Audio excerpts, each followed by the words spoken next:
नमस्कार मित्रांनो, स्वागत आहे तुमच्या सर्वांचं या नवीन व्हिडिओमध्ये. तर मित्रांनो, या व्हिडिओमध्ये आपण पाहणार आहोत की फार्मास्युटिकल मायक्रोबायोलॉजी, जे की आपल्याला समोर खूपच महत्वाचं आहे इंडस्ट्रीमध्ये जॉब करण्यासाठी. फार्मास्युटिकल लाईन, फार्मास्युटिकल कंपनी या क्वालिटी कंट्रोल या डिपार्टमेंटला काम करण्यासाठी हे खूपच महत्वाचं आहे.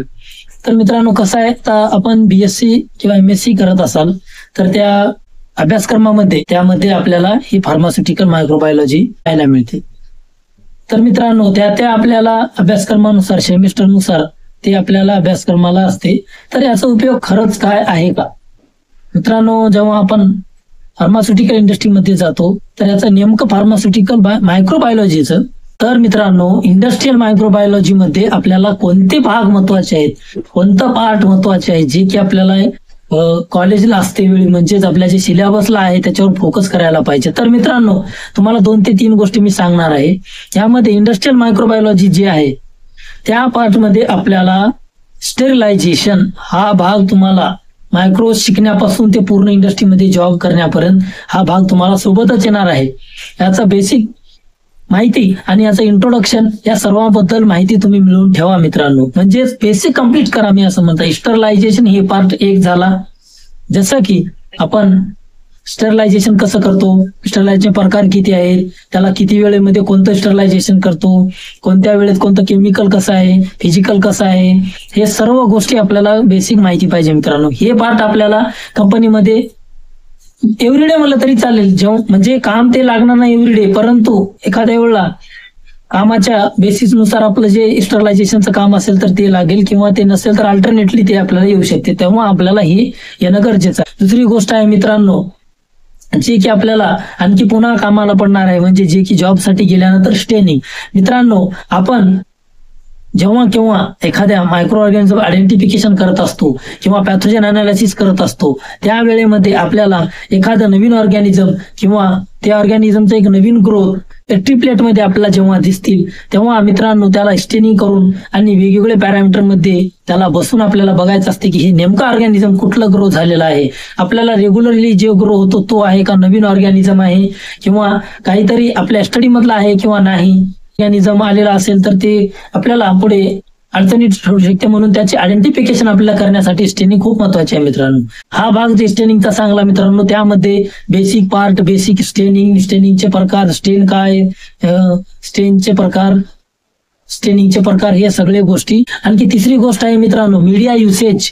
मीडिया युसेज म्हणजे प्रॅक्टिकल मध्ये आपण जे मीडिया यूज करतो, मीडियाचा यूज काय, मीडियाचं कंटेंट काय, मीडिया कशासाठी वापरला जातो, कोणता मीडिया कोणत्या मायक्रो ऑर्गॅनिझमसाठी वापरला जातो, जे आपल्या सिलेबसला असतील, जे आपल्या प्रॅक्टिकलला असतील, ते तरी आपल्याला माहिती पाहिजे मित्रांनो. जर आपल्याला हे माहिती असतील, मधली जी जॉब आहे त्या जॉबसाठी हे आपल्याला कामाचं पडणार आहे. म्हणजे याच्यानुसार आपला ही एक सवय असते की या मायक्रो ऑर्गॅनिझमसाठी हे मीडिया वापरलं होतं, याचा उपयोग असा असं करतो, हे एवढ्या लिटरसाठी एवढं मीडिया वापरलं होतं.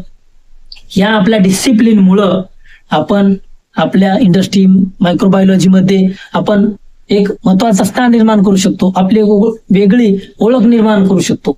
तर मित्रांनो, हा झाला तिसरा पार्ट. आणखी तुम्हाला एक पार्ट सांगणार आहे की मायक्रो ऑर्गॅनिझमचं स्टडी. बेसिक जी मायक्रो ऑर्गॅनिझम आपण स्टडी करत असतो, मायक्रो ऑर्गॅनिझमचे प्रकार, त्या प्रकारामध्येच आपल्याला सर्व माहिती जे की आपल्याला इंडस्ट्रीमध्ये जे उपयोगी पडणार आहे त्या मायक्रो ऑर्गॅनिझमच्या माहिती म्हणजे आपल्याला सॉर्ट आउट करायचं आहे. म्हणजे इंडस्ट्रियल मायक्रोबायोलॉजी मधलेच मायक्रो ऑर्गॅनिझम कोणते आहेत, त्या ऑर्गॅनिझमची माहिती, जे बेसिक आपल्याला जेवढे सिलेबसला आहे तेवढेही केला तरी तुम्हाला एक आयडिया, एक टेक्निक येऊन जाते मित्रांनो. सर्वच्या सर्व पुस्तक पाठ करायची किंवा वाचायची, वाचू शकता तुम्ही, तुम्हाला रेफरन्स किंवा तुमचं नॉलेज वाढण्यासाठी. म्हणजे तुम्हाला सिलेबस मेन आहे. सिलेबस जर पूर्ण करत असाल तर मग सिलेबस केल्यानंतर एक्स्ट्राचं ज्ञान तुम्ही किती घेऊ शकता. तर मित्रांनो, हे बेसिक ऑर्गॅनिझमची जेव्हा आपण माहिती घेऊ तेव्हा आपल्याला एक आयडिया येऊन जाते की टेक्निक येऊन जाते की आपण कशा पद्धतीनं मायक्रो ऑर्गॅनिझमचं स्टडी करायला पाहिजे, मायक्रो ऑर्गॅनिझम आपल्याला कोणत्या प्रकारचे असतात, मायक्रो ऑर्गॅनिझम कसं हँडल करायला पाहिजे, मायक्रो ऑर्गॅनिझम कोणत्या प्रकारचे, कशा प्रकारचे आयडेंटिफिकेशन, हे सर्व गोष्टी त्या मायक्रो ऑर्गॅनिझम मध्ये येते.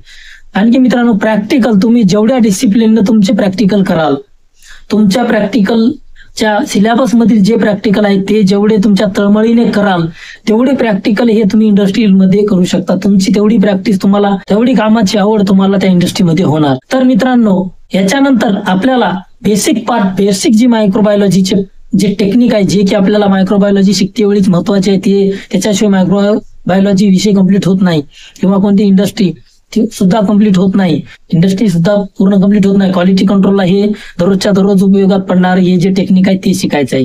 जसे की तुम्हाला सांगतो की गरजेचे जे आपल्याला पडणार आहे, जे की स्टिकिंग खूप महत्वाचे आहे मित्रांनो.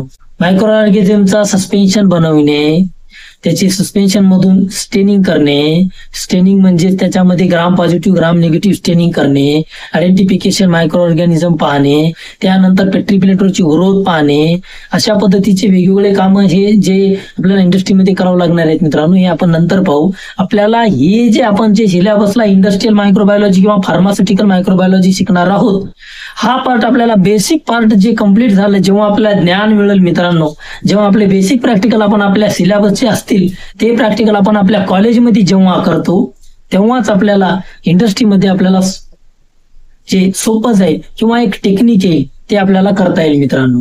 त्यानंतर ते आपल्याला तिथे गेल्यानंतर पुन्हा हीच थेअरी लिहायची गरज नाही. म्हणजेच मी तुम्हाला सांगतो, इंडस्ट्रीमध्ये हीच थेअरी डबल लिहा किंवा डबल लिहून त्याचे काम करा, ते म्हणजे प्रॅक्टिकल द्या, परीक्षा द्या, हे नाही. फक्त ज्ञान आपल्या डोक्यात राहते. पुन्हा तिथली प्रोसिजर आपल्या तिथं कामासाठी बोलवत आहेत मित्रांनो, तिथं तुम्हाला अभ्यास करा किंवा प्रॅक्टिकल लिहा यासाठी बोलवत नाहीत. आपल्याला तिथं काम करायचं आहे, आपलं प्रोडक्ट काढायचं आहे, क्वालिटी कंट्रोल पास करून आपल्याला प्रोडक्ट, आपली यादी, आपली लिस्ट आपल्याला समोर दिल्यानंतर ते प्रोडक्ट बाहेर काढायचं आहे, जे की सेलसाठी जाईल. तर अशा पद्धतीने मित्रांनो, या जे फॅक्ट आहे मायक्रोबायोलॉजी आणि इंडस्ट्री म्हणजे जे कंपॅरिझन आहे, जे रिलेशन आहे, जे अभ्यास आपल्याला लागणार आहे, खरंच आपल्याला याचा अभ्यास पुन्हा पुन्हा लागणार आहे का, याबद्दल एक दुसरा व्हिडिओ बनवू मित्रांनो. तर हे होतं की फार्मास्युटिकल किंवा इंडस्ट्रियल मायक्रोबायोलॉजी मध्ये आपण कशा पद्धतीनं आपल्याला उपयोगाचं आहे किंवा इंडस्ट्रियल मायक्रोबायोलॉजी, फार्मास्युटिकल मायक्रोबायोलॉजी म्हणजे कोणत्या गोष्टीवर आपण फोकस करायला पाहिजे हे आपण थोडक्यात पाहिलं मित्रांनो. तर आपण पुढच्या व्हिडिओमध्ये आणखी जास्तच माहिती घेऊ मित्रांनो फार्मास्युटिकल मायक्रोबायोलॉजी किंवा फार्मास्युटिकल जी कंपनी आहे, क्वालिटी कंट्रोल किंवा फार्मा इंडस्ट्री वेगवेगळे, त्याबद्दल आपण आणखी माहिती घेऊ मित्रांनो.